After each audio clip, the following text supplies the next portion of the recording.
Alright, so let's say you're first getting into this game and you don't even know what guns to use. Now, what's cool in this game, as I try to avoid all getting killed, what's cool in this game is there's not one set gun yet. All guns, even LMGs, are viable and competitive at this point. Granted, it's only a week into the game and there have been no nerfs or bans or buffs or any of that.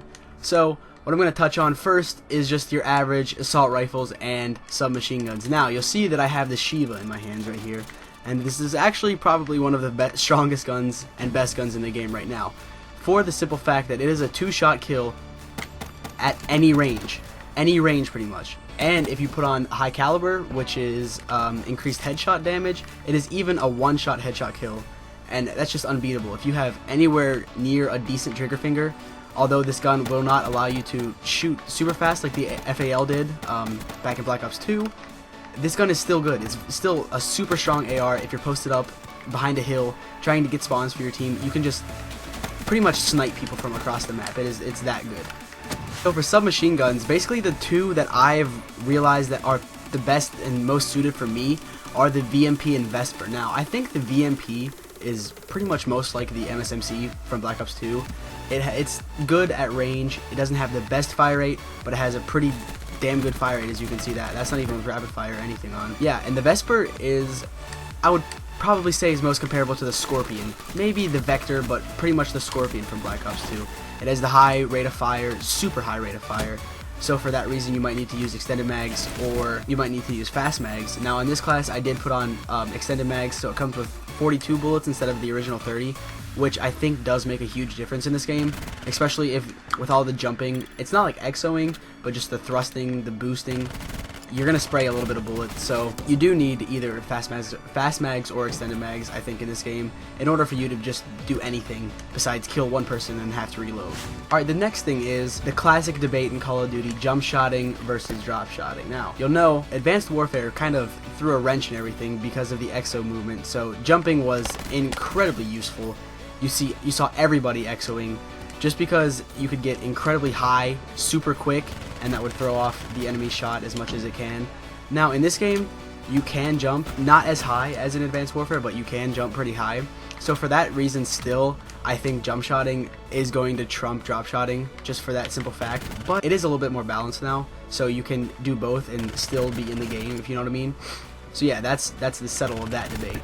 And also, what other ARs are fine in this game? Now, here is the M8, the M8A1 as it was known in Black Ops 2. Now it is known as the M8A7, and a lot of people and a lot of pros right now, granted it's only a week into the game, so you gotta take this with a grain of salt, aren't really feeling the M8 right now. It doesn't shoot as fast as it did in Black Ops 2. You can't really keep peppering the trigger in order for just burst to come out after burst after burst after burst, if you know what I mean. But other pros are using this XR2, which is another auto burst gun. Well, it's actually an auto burst and not just like the M8. So what this means is that you can hold down the trigger and it will shoot bursts at a time, instead of you having to keep hitting the trigger on the M8. So it'd be burst, burst, burst, burst. With the XR2, it's just burst, burst, burst, burst. So very nice. You can keep your aim down as you're doing that, and some pros may, or some players, you don't have to be a pro for this, but some players may prefer that over the M8. Alright, and another thing you will need to know in this game. So as you know, or as you may not know if you've not played this game yet, watch to see if we can do this. Melee is a 2-hit kill, as I just showed there. So a thing that you can use to your advantage, if you need to, is if you're in a super close gunfight, like say you're, I know the bots are running away from me, but that would have been a good example. Okay, so say you're in a close gunfight like this. I get stunned. So say you're in a close gunfight like this one. You can just, oh my bad. So say you're in a close gunfight, maybe like this. You can just hit him once, or hit him with a couple bullets, hit him with a little tap, and then melee once. Now, if you play claw like I do, you can just hit B. If you don't play on tactical, you can just hit the stick. So this might be faster than the time to kill than your gun would be. So you just gotta keep that into mind. It's just one, maybe 2 bullets, 3 bullets, and a melee. That's gonna do it for me today, guys. My name has been Orpheus, or Orph for short.